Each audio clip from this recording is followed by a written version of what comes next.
And welcome back to Out of the Fog. Joining me tonight to take a closer look and share their thoughts on Premier Dunderdale's Board of Trade address and the brutal attack on a 24-year-old physically disabled man in Mount Pearl is the Telegram's editorial page editor Russell Wangersky and reporter Steve Bartlett. Welcome to another edition of the Telegram panel.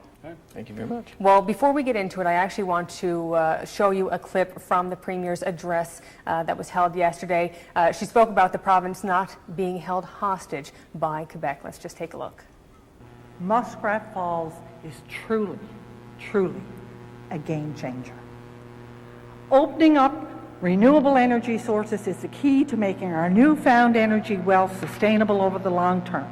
Escaping Quebec's grip on our hydro sector and gaining a new revenue stream based on truly renewable resources means true independence for Newfoundland and Labrador.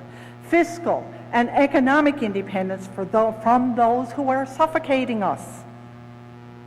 And the power to chart our own destiny, unfettered by those who would hold us back or keep us down. So some key words that we took from this address: being held hostage, predatory, Quebec script. Would you consider the Premier's address yesterday to be an actual attack on Quebec? Looks like it pretty clearly is. I mean, what interests me about the whole thing is that then, wow, the message has changed again. I mean, at first it was, we need energy, we need renewable energy, we need this energy right now for the shortfall of energy we're going to have. Then it was, oh, we need to export. We have an export market, this will be good for everybody. Then it was mining in Labrador. And now it's back to former Premier Williams' message, Quebec. We got to get out from under the thumb of Quebec. Round and round and round.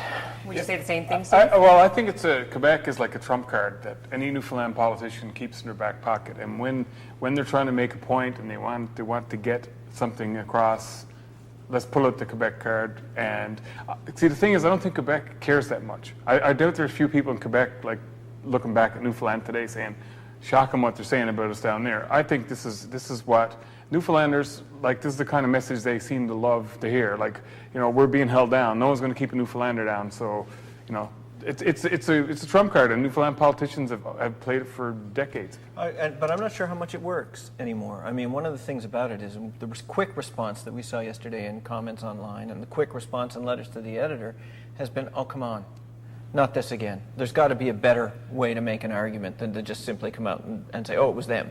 So why do you think she's taking this approach? Why go from the defensive to the attack then? Well, I think that this is a sign of a communications push that we're going to see around Muskrat Falls anyway. I mean, one of the things I've noticed is that more and more, I've got a whole bunch of letters suddenly from business people in town saying, Muskrat Falls is a really good thing. And they want to get this message on. Now, today there's a brand new group being formed of business people in support of Muskrat Falls. I mean, I think this is sort of a concerted push going into the debate to say that, and in a way, letting people know that the sort of negative or the anti-Muskrat Falls side actually has some traction with the public, and they're trying to counteract it. Yeah, I think it's something we're going to hear a lot more of, and we're probably going to hear a lot more of other things. And this, I think, is the problem with the project: is all sides make sense. That's the way I look at it. Some things you can question, but essentially, everyone is convincing in their arguments, and they speak with passion. So you listen to both sides, and you go, who's right? But both sides are convinced. That's the other thing. They're convincing because they are convinced. The people who say we need the power are absolutely certain we need the power. The people who say maybe we can conserve and make it to 2041 and use power from the Upper Churchill are absolutely convinced that we can conserve enough power to do that. So where does that leave someone who's undecided? So we got groups for and groups against, groups of lawyers, groups of business people. What we need is someone in the middle who says, I don't know if I like the project or not, but I'm going to rally enough people around. We're going to find out the right answer. I think we need someone to come up the middle, and someone like I don't know. I just find, and you find the really people who are really passionate about it. Sometimes you're like, okay, why would you become so passionate about this? And it's obvious, the legacy of the Upper Churchill and all this stuff. I understand, but when I think people turn off people who are hyper-partisan about stuff, they just say, okay. Especially when they collide, because the collisions have been so bitter. No one is just wrong, they're an idiot. I mean, and then you start going, well, look, if these guys can't even be polite to each other, why should I be listening to either of them? So how do you get people to listen? I mean, when the Premier has said, this project has never been so scrutinized, or it has been the most scrutinized project in all of the history of this province, and says all the information is out there, but still there is a part of the general public who they still feel as though they don't know enough, and they don't know enough to make a decision whether it is good or not. Well, the information is out there, but there's rafts and rafts and rafts and rafts and rafts of information, and it's really hard to figure out what little kernels in it are of value. I mean, there is a study, I think it's almost 65 pages long, on considerations of what would happen if the Muskrat Falls Dam was built and broke, and where the water went and what would happen.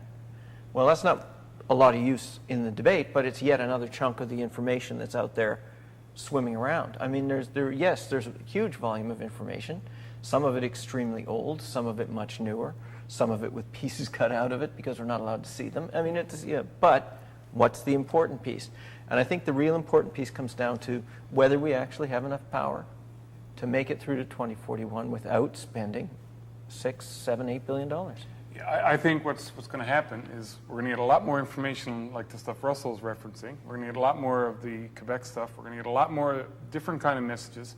And I think it's going to swamp people. And my concern is that over the next couple of weeks, people are totally going to tune out. They're going to turn off the news, or when that comes on, they're going to turn over. They're going to skip over articles in the paper. They're just not going to. Which is now is the time to really pay in and tune attention, especially with this debate coming up. Right. So my concern is that the public is going to just turn it off and wait for the debate to be over. And I think that's the most dangerous thing of all. And I think all the parties involved should realize, okay, we're overloading people with information. We need a strategy to get this and get our point across in a fair, honest, and even respectful manner. Because the personal attacks on each other, or the accusations, come on, that just makes people tune up faster. Okay. Well, especially if the House of Assembly turns into a complete gong show for the period of the debate, which it has the clear possibility of doing. Okay, we will stick with Muskrat Falls in the coming weeks, but I do want to switch now on to another topic. It's a story that really, the community was just blown away from. Last Friday, an attack on a physically disabled young man, 24 years old, by teenagers in their age range, male and female, from 14 to 17. I just want to know your initial response. I know you're here as journalists, but you're also both fathers. When you hear of a brutal attack like that coming from, kids at that age, what was your initial thought hearing that? Well, I mean, kids at that age are, especially boys, and maybe girls too. I know because I have two boys, but it's a particularly difficult and explosive time in teenage years. But on the other hand, looking at this, one of the things that surprised me is that this is not an unusual occurrence. Things like this have happened in Halifax. They've happened in Sackville, Nova Scotia. They've happened in the Rena Verk case in Vancouver. I mean, this is not an unusual age range, but it is new to here. Yeah. I read about it in my email last Saturday or Sunday. I think it was Sunday afternoon, and I just I can't say my reaction on air. Just was a 3-word reaction, and I just I don't know. I don't get the sense of it. Two things bother me about it: the fact that someone was victimized, and the conditions of the person was victimized. The disability, but 5-on-1. I don't know. That was a pack mentality. Yeah, but very much. They had a plan. They were luring him to a particular spot outside of the theater, and they had a plan put in place, which is scary when you think about that. But will the victim, if he wants to go to a movie this Friday, is he going to feel comfortable doing so? Is he going to feel comfortable being around kids the age who attacked him? What kind of damage is that going to, I don't know. And how does it reflect on other people? And his family. His family.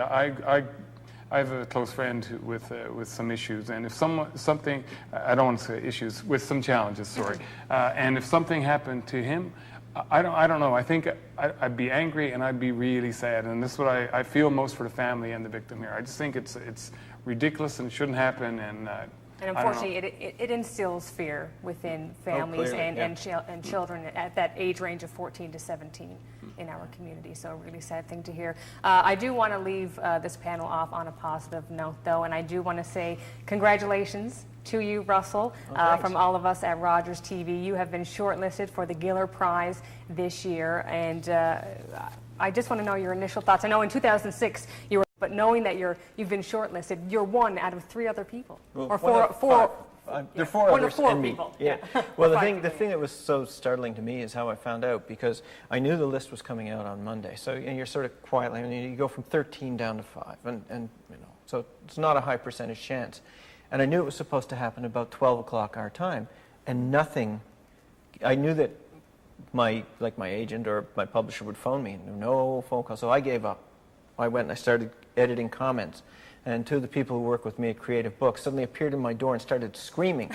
And it actually scared me, because by that time I was trying to put it out of my mind. I didn't know what they were screaming about. So yeah, I was really quite taken. It's an amazing thing. So this is for your book of short stories. It's called Whirl Away. For those of our viewers who don't know much about the book, can you just give us a little insight? Well, so it's a group of stories about people who find their best skill in life has failed them. I mean, they're people who can bluff their way through anything.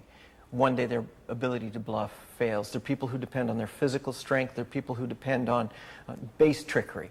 All of the people in these stories have a skill that they depend on that fails them, and it just leaves them at sea. And I think it's something that happens to all of us at some point in life, and it's a real significant moment when you realize that the one thing that you trust, you might not be able to trust anymore. What does it mean to you to be shortlisted? I mean, I know we're fingers crossed. Everybody has their fingers crossed, hoping that you come away with the big prize. It's spectacular to be shortlisted. I don't actually expect to go any further than this, but I do get to go to a really big, fancy gala in Toronto, which should be a lot of fun.